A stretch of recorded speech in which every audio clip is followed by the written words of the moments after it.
अखंड काम करतं ते तुमचं हृदय तुम्ही समजता, पण ते तुमचं नाही. ते सूर्याचं एक रूप आहे. तो एक आत्म्याचं कार्य आहे. हं, की तो आहे हृदय, तोपर्यंत तुमचं सगळं चालू राहणार आहे. आत्म्याचा वास तिथे आहे, मनाचा वास तिथे आहे. मग आपण अशी उदाहरणं पाहतो की आपण लाईव्ह टीव्हीवर पाहतो की एखादं खूप भयंकर ऍक्सिडेंट झालेला आहे, रक्तपात झालेला आहे आणि आपण उघड्या डोळ्यांनी पाहत आनंदाने जेवतो. मग तिथे तुमच्या सुख दुःख भावना गेल्या कुठे? आणि तेच तुम्ही जेवताना तुमचा वैयक्तिक संपर्कात असलेला, तुमच्याशी निगडीत असलेल्या व्यक्तीचं एखादं दुःखद वार्ता समजली तर तुम्ही त्या क्षणी अन्न त्याग करता. हं, म्हणजे माणसाचं मन किती प्रकारे आपण पाहतो, की या सगळ्या गोष्टी आपण समजतो. मग लोक म्हणतात, अरे काका आम्हाला समजतं पण उमजत नाही. मग आयुष्यात आपल्याला प्रत्येक क्षण अनुभव घेऊन उमजून जगणं, या गोष्टी आपण शिकलो तर आपल्यात सगळं काही आहे. मग ब्रह्मांडात हे सगळं विश्वामध्ये आकाश म्हणजे इतकं प्रगल्भ आहे की आपलं बौद्धिक क्षमता इतकी आकाश एवढी मोठी झाली पाहिजे. आपले विचार तेवढे झाले पाहिजे. आपल्याकडून जेवढं आयुष्याचं सार्थक होईल ते करता आलं पाहिजे. मग आता अम पासून तर आहा पर्यंत अक्षरांचा जो विचार केला तर आता योगायोग असा की अरविंद आठवलेंचे नाव अ पासून आहे, माझे नाव अ पासून आहे. हं. मग आता हा एक योगायोग आहे. मी आता अ नावाचे जितके व्यक्तिमत्व पाहिलं, हं, यांचं आता म्हणजे जे अनुभव आहे ते सांगतोय, एक चर्चा म्हणून सांगतोय. याच्यात कोणाला नावं ठेवायचा विषय नाही आहे. की प्रत्येकात अ नावाची व्यक्ती जी असते तिला बौद्धिक क्षमता खूप असते. पण ते एक प्रकारचे हेकेखोर असतात की मेरी मुर्गी आधी टांग. हं. यांचं विश्वाशी, ब्रह्मांडाशी, सगळ्या समाजाशी इतकं गोड नातं असतं. फक्त घरात आल्यावरती सटकतात. जे मलाही उलगडलं नाही, पण असं एक सत्य आहे. हं. की हम्म. कठोर असतात, मेहनती असतात, जिद्दी असतात. हं. सगळं काही बौद्धिक क्षमता असते. पण त्यांचं डोकं केव्हा सटकेल याची गॅरंटीच नसते. हं. मग ऊ नावाच्या व्यक्ती पाहिल्या उषा. हं. त्यांना नेहमी किरकिर करायची सवय असते. हं. काय त्याचं समजलं नाही. हुशार खूप असतात, ज्ञानी असतात. हं. पण त्या स्वतःही सुखाने जगत नाही, दुसऱ्यालाही सुखाने जगू देत नाही. म्हणजे अशी वेगवेगळ्या नावाप्रमाणे चर्चा करत बसलो तर ते अख्खा दिवस संपून जाईल. पण हे गमतीचा पार्ट आहे. म्हणून ते बौद्धिक शक्ती, आत्मिक शक्ती, त्या आकाश तत्वाशी आपली कनेक्टिव्हिटी होणं, हं, म्हणजे पिंडी ते ब्रह्मांडी, ब्रह्मांडी ते पिंडी. मग हे सगळे अक्षर विज्ञानाची किमया आहे. ही पंचमहाभूत जर विस्कळीत झाली तर आपण विस्कळीत होऊ. आपलं शरीर, मन हे सगळं विस्कळीत होईल. मग मी जेव्हा हे अनुभव घेतले आणि हे जेव्हा आम्ही प्रॅक्टिकल रेकॉर्डिंग केलं तेव्हा माझं सद्भाग्य की आज माझी पत्नी इथे नाही आहे. पण तिच्या स्वरामध्ये हे अक्षर विज्ञान हे सगळ्या जगाला देऊन ती अमर झाली. तिचं नावच ज्योती होतं. म्हणून म्हटलं की आता या गोष्टी अशा असतात की दैव जाणिले कुणी. म्हणून तिच्या सुद्धा स्वभावात, तिच्या वैयक्तिक जीवनामध्ये तिने इतके अनुभव घेतले की त्याच्यामुळे तिचा तो आत्मविश्वास वाढला. त्या रेकॉर्डिंगच्या वेळी ती आत्मविश्वासाने ते रेकॉर्डिंग केलं. हं. आणि तिने जीवनात जे काही चांगले अनुभव घेतले, हं, त्याच्यामुळे प्रत्येकाचं जीवन कसं घडतं, कसं बदलतं, आपले स्वभाव कसे बदलतात, हे मी प्रत्येकाला अनुभवलं. आता मी जेव्हा रुग्णांना प्रत्येकाला आमामिम म्हणा, हं, किंवा तुमच्या गुरुनी जो कुठला गुरुमंत्र दिला असेल, तो म्हणून तुम्ही औषध घ्या. आता याच्यात गैर काही नव्हतं, पण जगाने मला पागल म्हटलं. म्हटलं ठीक आहे, मी पागल तर पागल, मी तर कोणाचा स्वार्थ नाही आहे. त्याच्यातून मला कधी कमाई करायची नाही आहे. आज 4 व्यक्ती आनंदी राहिले, ते सुखी झाले, त्याच्यातला मला जो आत्मिक आनंद आहे, आज माझी हीच कमाई आहे, की माझे मित्र मंडळ, माझ्या अक्षर विज्ञानमुळे जुळलेले लोकं माझ्याशी प्रेमाने बोलतात, मी त्यांच्याशी प्रेमाने बोलतो. हं, हे सगळे ऋणानुबंध आहेत. याच भावना आहे, याच सद्भावना आहे. आपण काही घेऊन आलो नाही, काही घेऊन जाणार नाही. मग आता या सगळ्या गोष्टींचा विचार करता मी प्रत्येक अक्षराप्रमाणे अनुभव घेतले, की ज्यांना डोळ्याचा त्रास आहे, त्यांना सांगितलं तुम्ही इम इमचा जप करा. कानाचा त्रास आहे त्यांना उमचा करायला सांगितलं. किंवा जसं फ्रोझन शोल्डर आहे, मग खम खम गम गम गम किंवा कचं एक आपलं प्रपंचसार तंत्र, हं, शंकराचार्यांचं एक पुस्तक आहे. तर त्याच्यात एक दिलेलं आहे, की हा अक्षराचा जप तुम्ही सातत्याने किती केल्यानंतर तुमचा मुका व्यक्ती सुद्धा बोलू शकतो. हं. इतकं त्याच्यात सामर्थ्य आहे. म्हणजे हे जीवनाचं सगळं सत्य या अक्षरात आहे. म्हणून म्हटलं की अ उ म राम. मग वाल्याचा वाल्मिकी होऊ शकतो. अ उ म म्हटल्यानंतर अ आकाश तत्वाचं अक्षर आहे, म म्हणजे जलतत्वाचं आहे, आणि म हे जलच आहे. अ उ हे आकाश तत्वाची आणि म जलतत्वाची आहे. रा म म्हटलं तर र जलतत्वाचं, आ आकाश तत्वाचं आणि म हं, हे जलतत्वाचं, आणि म न मन म्हणजे काय? म हे जलतत्वाचं आहे, न हे अग्नितत्वाचं अक्षर आहे. म्हणून आपल्या स्वभावात देववृत्ती आणि राक्षस वृत्ती, आपल्या मनात प्रेम, सद्भावना आणि राग, क्रोध या सगळ्या गोष्टी म्हणजे या मनाचे दोन पैलू आहेत. म्हणून या सगळ्या गोष्टीचा जर विचार केला तर न ज्यांच्या नावात आहे, हं, आता न हे कसं आपल्या नाकाच्या शेंडा, हं, आपण जसं चेहरा बाजूला पण पाहिलं तर न असा दिसतो. हं, म्हणजे नाकाचा शेंडा ज्यांच्या नावात न आहे, त्यांचा नाकाचा शेंडा गरम असतो, पण ते अव्यक्त असतात. त्यांचा अग्नी चांगला असतो, बुद्धी चांगली असते, पण स्वतःला ते जाळून स्वतःचं नुकसान करतात. हे नकारात्मकता त्यांच्यात लवकर येते. म्हणून शरीरात पॉझिटिव्ह, निगेटिव्ह या ज्या दोन गोष्टी आहेत, की पॉझिटिव्ह पण पाहिजे, निगेटिव्ह दोन्ही असेल तर ती विद्युत चालू होते.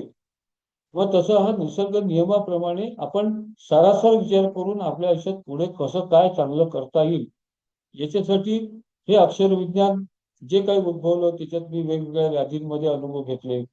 त्या त्या तत्वाच्या अक्षरांप्रमाणे त्यांना जप करायला सांगून पाहिलं. पण आता सगळ्यांना कसं आहे, किस पाडायची सवय असते. आता मी बऱ्याच लोकांच्या कॉमेंट्स पाहिल्या.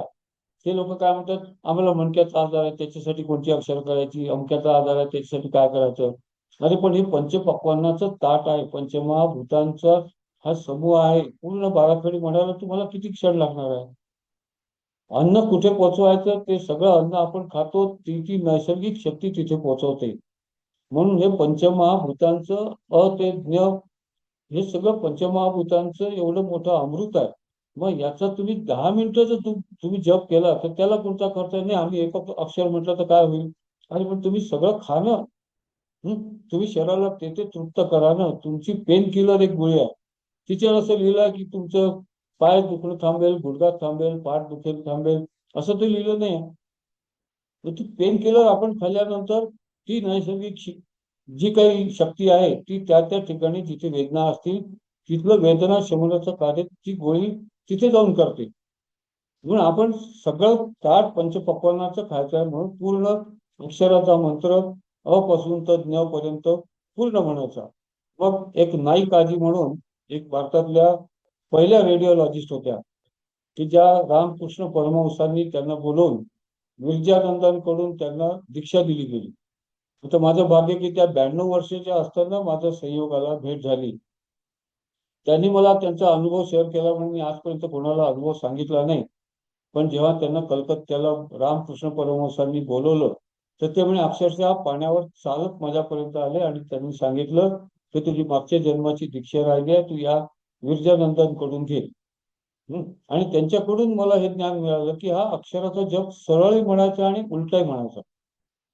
मग सरळ कशासाठी म्हणायचा की शरीराचं अमृतीकरण, नवीनीकरण करण्यासाठी हा ओम अम आम इम इम ओम ओम रोम रोम रोम रोम एम एम ओम ओम अम अहम रम खम गम घम ngम चम चम जम जम यम टम ठम डम ढम नम टम टम डम ढम नम पम पम बम भम मम यम रम लम वम शम शम हम रम शम ज्ञम ओम ज्ञम शम रम हम शम वम लम रम यम मम भम बम फम फम नम धम दम ठम ठम नम धम दम ठम ठम यम झम जम छम छम नम घम गम खम कम आहा हम ओम ओम ऐं ऐं ह्रूम ह्रूम ह्रूम ह्रूम ओम ओम ईं ईं आम अम ओम.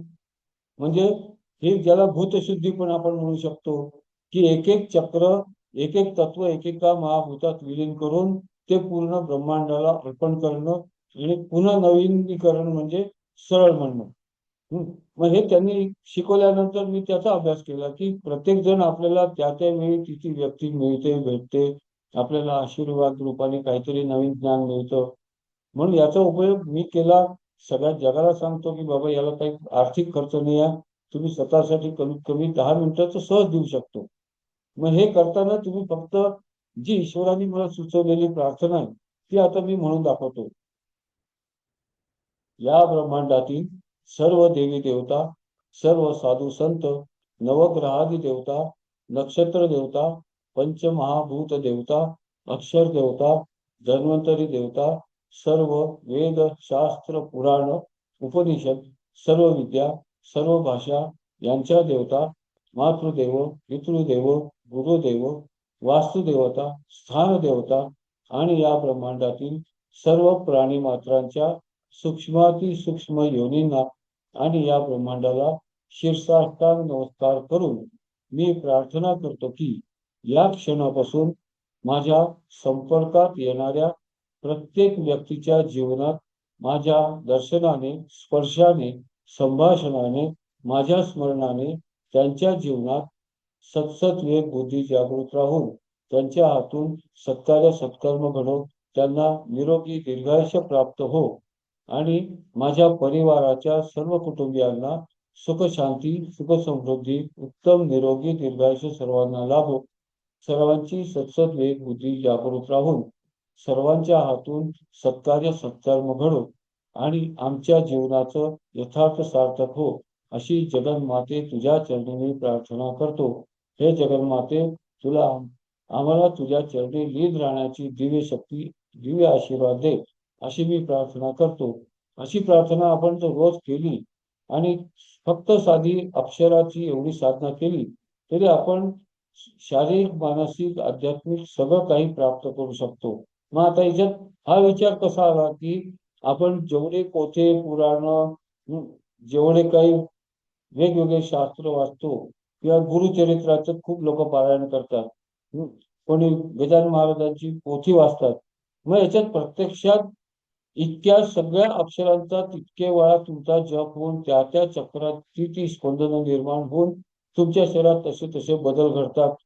मग त्या त्या प्रकारच्या कोणाला सिद्धी प्राप्त होतात, कोणाला नवीन ज्ञान प्राप्त होतो, कोणाला ज्योतिष प्राप्त होतो, कोणाला आत्मज्ञान प्राप्त होतं, कोणाला दिव्य दृष्टी प्राप्त होते. मग हे सगळं जर तितकी पोथी इतके वेळा, हजार वेळा वाचल्यानंतर तुमच्या शरीरावर त्या अक्षरांचे संस्कार होऊन तुमच्या शरीरात मनात ते बदल होऊन तुमच्या वैयक्तिक जीवनामध्ये, तुमच्या पारिवारिक जीवनामध्ये तुम्हाला काहीही कमी पडत नाही. तुम्ही सुखमार्गाने सुखवस्तू म्हणून जगता, शांत चित्ताने जगता, तुमचा आत्मविश्वास वाढतो, निर्भय होऊन जगता. मग हे जर नुसत्या एवढ्या बाराखडी ज्याला म्हणू आपण, किंवा हे अक्षर विज्ञान म्हणू किंवा याला मातृका मंत्र म्हणतात, मग एवढं जर करून आपण साध्य करू शकत असलो, मग आता बरेच जण विचारतात की मी जास्ती वेळ केला तर काय होईल. माझं म्हणणं आहे, तुमची यथाशक्ती असेल, तुम्ही जास्ती जप केल्याने तुमचं नुकसान नाही आहे. जप केल्याने तुमचा फायदा होणार आहे, पण त्याच्यात सातत्य, सायुज्य, वेळेचं बंधन हे तुमच्या जीवनात असलं पाहिजे. आज या धकाधकीच्या जीवनात तुम्हाला वेळ कमी आहे, तुम्हाला नोकरी करणं आवश्यक आहे, पैसा कमवण्याची गरज आहे, पैसा मिळाल्याशिवाय तुम्ही आज जगू शकत नाही. आज महागाई खूप आहे, सगळे व्याप प्रत्येकाच्या मागे आहे. मग हे करताना तुम्ही एवढं जरी केलं की तुम्ही सकाळपासून रात्रीपर्यंत जे काही काम करतात ही सुद्धा ईश्वराची सेवा आहे. इतकी सात्विकता तुमच्यात आली आणि तुम्ही स्वतःसाठी 10 मिनिटं सकाळ संध्याकाळ करू शकले, तरी जीवनाचं तुमच्या सार्थक होणारच आहे. कारण आपल्या आयुष्याचा प्रत्येक क्षण ईश्वराने ठरवलेला आहे. आता कोणी म्हणतो माझं सातत्य टिकत नाही, पण तुम्ही हे समजा ना की ईश्वर, तुम्ही तुमच्याकडून प्रयत्न करा, पण ईश्वराला कधी तुम्हाला अन्न मिळू द्यायचं नसेल, तुम्ही किती पटका, तुम्हाला 2 घास सुद्धा मिळत नाही. म्हणजे ह्या सगळ्या गोष्टी त्याचे नियोजित वेळेप्रमाणे होणार आहेत. मग आपण एखाद्या दिवशी पूजा नाही करू शकलो, एखाद्या दिवशी जप नाही करू शकलो, तर आपल्याला ते सुद्धा मानसिक खंत नाही आली पाहिजे की अरे आज माझ्याच्याने हे झालं नाही. ते सुद्धा ईश्वरावर समर्पित होऊन जगलं पाहिजे की आज ठीक आहे, माझी इच्छा होती पण नाही घडू शकलो, काही वेळेवर प्रसंग येतात. मग या सगळ्या गोष्टीला शेवटी आपलं मन आहे. म्हणून म्हटलं की मन मरे मग उरे ते ब्रह्म. मग ब्रह्म म्हणजे सदाचार आहेत. मग सदाचार आपण आयुष्यात ठेवले तर आपण किती पोथ्या पुराण वाचले, गजानन महाराजांची पोथी वाचली, जग पोथी कशासाठी वाचतं? स्वार्थासाठी. या पोथीची इतकी पारायण केल्यामुळे तुला भौतिक सुख मिळेल, तुझं उन्नती होईल, प्रमोशन होईल, मुलं बाळ होतील, संतान होईल. या लोभासाठी मनुष्य त्या पोथ्या वाचतो. पण जीवनात गजानन महाराज हयात असताना ते किती कठोरतेने जगले, किती जगाने त्यांना छळलं. हं. आपण सुद्धा या प्रसंगाला कसं आनंदाने तोंड देऊन जगावं हे शिकायसाठी त्या पोथ्या वाचायच्या. मग आता आपण या पद्धतीने प्रत्येक गोष्ट स्वीकारत गेलो, आपलं ऍक्सेप्टन्स वाढवलं, रागावर आपण कंट्रोल केला. राग, लोभ, मोह, मद किती कमवायचं? ते कमवायला काही लिमिट आहे? तुमचा पसारा किती वाढवायचा, किती हव्यास वाढवायचा, किती आपल्याला गरज आहे, जगापुरतं किती आवश्यक आहे? मग असे साध्या साध्या गोष्टीचे विचार केले तर माणूस किती हजार पटीने सुखी राहू शकतो. शेवटी ज्याचे त्याचे व्यक्तिमत्व आहे, ज्याचे त्याचे विचार आहे. मी माझे अनुभव म्हणून इथे प्रकट केले आणि म्हणून हे अक्षरविज्ञान हे असं आहे एवढं मी सांगतो. अजून काका तुम्हाला माझ्या बोलण्यात काही कमी नाही जास्ती अगदी असेल किंवा अगदी अतिशय अजून काही सुंदर. तुम्हाला पाहिजे असेल जे माझ्या ज्ञानाप्रमाणे असेल ते मी सांगू शकतो. नाही अगदी छान सांगितलं तुम्ही. काही पटण्यासारखं होतं सगळं. ते मी हा पहिल्यांदाच यातला बराचसा भाग माझ्यासाठी नवीन आहे आणि नक्कीच तो अनुकरणीय आहे. म्हणजे त्याचे मागची जे लॉजिक आहे ते तुम्ही अतिशय व्यवस्थित सांगितलंय. आता आयुष्यभर एकच केलं ना. माझ्या आयुष्यात 1982 पासून मी जेव्हा हा, आयुर्वेद शिकून वैद्यकीय व्यवसायात आलो, त्या सुरुवातीला मला खूप दुःख व्हायचं. हा, की अरे मी एक क्षण बिना दुःखाचं जगू शकत नाही. प्रत्येक जण माझ्या संपर्कात येणार फक्त त्याचं शारीरिक, मानसिक, कौटुंबिक दुःखच व्यक्त करायचं. हं. मग कधी मी पाहुणा म्हणून कोणाकडे नात्या गोत्याकडे गेलो, मित्राकडे गेलो, कोणी म्हणेल अरे बाबा बरं झालं तू आलं, माझी नाडी पाहून घे. म्हणजे असं मला याच्यात कधी मिळत नाही की अरे बा घे कसा काय तू सुखी राहा, 2 घास खा, चहा घे. मग एक दिवस मी विचार केला की परमेश्वराने मला जन्म दिला कशासाठी? हं? दुसऱ्याचं दुःख ऐकून तुझ्या शब्दांनी जर त्याला सांत्वना होत असेल, तो आनंदी राहू शकत असेल, हो. मग तिथे व्यवहार हा पार्ट नाही आहे. की मला जन्म देवाने त्याच्यासाठी दिला, तर मी कशासाठी दुःख करू? हं? मग हे समजल्यानंतर मला आनंद व्हायचा की कोणी गेलं रस्त्यात दिसला कोणी मला त्याचं दुःख वाटलं तर मीच आपोआप सांगून माझ्या तोंडातून आपोआपच निघतं की तो त्याचं देणं घेणं नाही, तो मला काय म्हणेल. बसमध्ये असो, कोणाचं दुःख पाहिलं की असं होऊन जातं की अरे यार पटकन काहीतरी सांगावं. त्याला पटलं तर ठीक, नाही पटलं तर राम.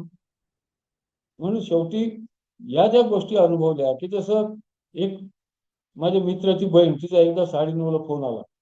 अरे दादा म्हणे मला 2 महिने झाले झोपच लागली नाही. आता माझ्या तोंडून तो ईश्वर कधी काय काढेल मलाही माहित नाही. माझ्या तोंडून निघालं, तिला सांगितलं अरे राम नाम सत्य आहे, तू 15 मिनिट जप कर आणि 15 मिनिटांनी मला फोन कर. राम नाम सत्य आहे, राम नाम सत्य आहे. आता ती तिच्या लेवलची अशी खवळली. अरे दादा मग तुम्ही काही सांगता का? मी तिला सांगितलं बाई याच्या पुढे मला फोन करायचा नाही, विसरून जा. हं. मग ती मारून मुटकून बसली 15 मिनिटं. जप केला. मग तिला अक्षरशः घाम फुटला. मग तिला तिच्या डोळ्यासमोर तिचा मृतदेह दिसला. हं. मग तिला सत्याची जाणीव झाली की आपण 2 महिन्यापासून विनाकारण किती विचार करतो, कशासाठी? शेवटी आपण एक दिवस हा नाश आहे, हा राम आहे तोपर्यंत आपला जीव आहे. हा राम गेल्यानंतर काहीच नाही आहे. हे तिचे डोळे उघडले. मग ती उठली, हातपाय धुतले, तोंडावर पाणी मारलं, पुन्हा बसली. आणि पुन्हा बसली तर तिथे जमिनीवरच झोपून गेली. सकाळी 6 वाजता मला फोन आला. दादा राम सत्य आहे. म्हटलं आता का बरं? प्रत्येक अक्षरात, प्रत्येक हो. नामामध्ये किती सत्य आहे. की लोक म्हणतात अरे तुम्ही आम्हाला पोचवता का? राम नाम सत्य आहे तेव्हा म्हणतात. मी म्हणतो बाबा तो मृतदेह तो ऐकायला तिथे नसतो. हो. आपण व्यक्तिशः स्वतःला म्हणतो की बाबा याच्यात तर राम नाही आहे. हं. आपल्याही शरीरात राम आहे तोपर्यंत आपलं काही सत्य आहे, म्हणून राम नाम सत्य आहे हे पोचवणारा स्वतःसाठी म्हणतो. हं. म्हणून ते राम म्हणजे काय? आपण एखाद्याला गेल्यानंतर म्हणतो याच्यात राम नाही. हं. एखाद्यात ऊर्जा नसेल, एखादा बावळट असेल त्यालाही म्हणतो आपण याच्यात राम नाही. हं. म्हणजे हे सगळं राम काय आहे हे आपल्याला समजलं पाहिजे. आणि माझ्या तोंडून राम सुद्धा हे आपोआप कसं निघायला लागलं हे त्या रामालाच माहिती. म्हणून कोणालाही नमस्कार पाठवण्यापेक्षा मी प्रत्येकाला राम म्हणतो. मग आता दुसऱ्या अनुभवाचे येतात की कोणी विचारतो अरे बाबा तुझी तब्येत कशी आहे, काय आहे? आपण जर खराब आहे म्हटलं तर तो दुःखी होतो. हं. आणि चांगलं आहे म्हटलं तर ते सुद्धा जगाला सहन होत नाही. हं. म्हणून मी त्याला राम नावाचं उत्तर देतो. तुला काय समजायचं तू समज. हं. म्हणून असं सगळ्या आयुष्यात पाहता पाहता नंतर हो. अजून एक 2-4 ग्रंथ असे वाचले, की जसं शंकराचार्यांचं प्रपंचसार तंत्र भाग 1 आणि 2. हं. बर. त्याच्यात मला खूप काही शिकायला मिळालं. उत्तरायण तंत्रामध्ये खूप काही शिकायला मिळालं. हं. कौलाचार म्हणून एक तुमचे काश्मीरकडच्यांचं एक हो, आहे. हो, हो. हं. ते त्याचा अभ्यास केला. त्याच्यात त्यांनी पंचकोश साधना दिली आहे. हं. हा. ती सुद्धा ऐकण्यासारखी आहे, अनुभवण्यासारखी आहे. हं. किंवा जसं अष्टवक्र गीता आहे. त्याच्यात गुरु म्हणजे काय? गुरुतत्व बर. काय आहे? हं. मग दशरथ राजासारखं आपण कसं जगावं? की देह आहे. त्या प्रारब्धाप्रमाणे जगावं. तुम्ही सगळे तृप्त होऊन झाले. मग त्यांनी फक्त कर्तव्य, कर्म, देह प्रारब्धामुळे त्यांनी शेवटी राज्य केलं.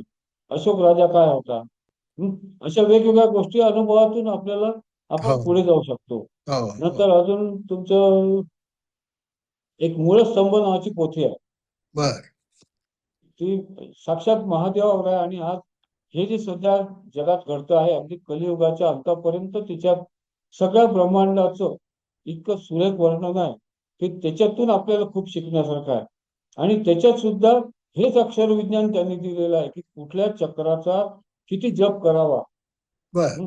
आणि त्याच्यात त्यांनी शिवतत्व ओम नमः शिवाय शिवसोहम हंसाय श्री गुरुलिंगाय नमः स्वाहा हा एक मंत्र दिलेला आहे की ते सगळे अक्षरांचा जप केल्यानंतर तुम्ही मांडी कशी घालायची, आसन कसं करायचं, कोणता बंद लावायचा आणि नमः शिवाय 7 वेळा म्हणा आणि ओम ब्रह्मरूपाय ब्रह्मणे स्वाहा हा मंत्र 7 वेळा म्हणा तर तुम्हाला साक्षात शिवदर्शन होईल. हं. इतकं त्या पोथीमध्ये दिलेलं आहे. म्हणजे काय काय वाचायला मिळालं. शेवटी एक ज्ञानेश्वरांचा अमृत अनुभव आहे. हं. त्याचं पहिलं पान उघडल्यावर त्याच्यात होतं की अधिकारी पुरुषाशिवाय वाचू नये. हं. मग आता आपण अधिकारी का बनू नये? हं. मग त्या पायरीच्या मार्गाने जाणं म्हणून आपल्याला समजो न उमजो आपण तिथे वाचत जायचं. हं. त्याला काय बुद्धी द्यायची तो देईल. हं. असं आजपर्यंतचं आयुष्य गेलं. आज माझं सद्भाग्य की तुमच्यासारख्या मोठ्या व्यक्तिमत्वांशी माझे ऋणानुबंध, प्रेम तुमचं मिळालं. हं. मी तुमचा आदर करतो. मला असंच तुमच्या चरणी पण राहू द्या, आशीर्वाद द्या. एवढी प्रार्थना सगळ्यांना करतो आणि जे जे कोणी व्हिडिओ पाहतील त्यांना नम्र विनंती आहे की हो, तुम्ही याचा किस न पाडता तुम्ही याचा सदुपयोग करा. उगीचच्या चेष्टा करू नका. स्वतः हो. अनुभव घ्या आणि स्वतःचं कल्याण करा. एवढीच माझी प्रार्थना आहे. अजून काही चुकलं माकलं असेल तर सगळ्यांना क्षमा मागतो. राम. राम राम.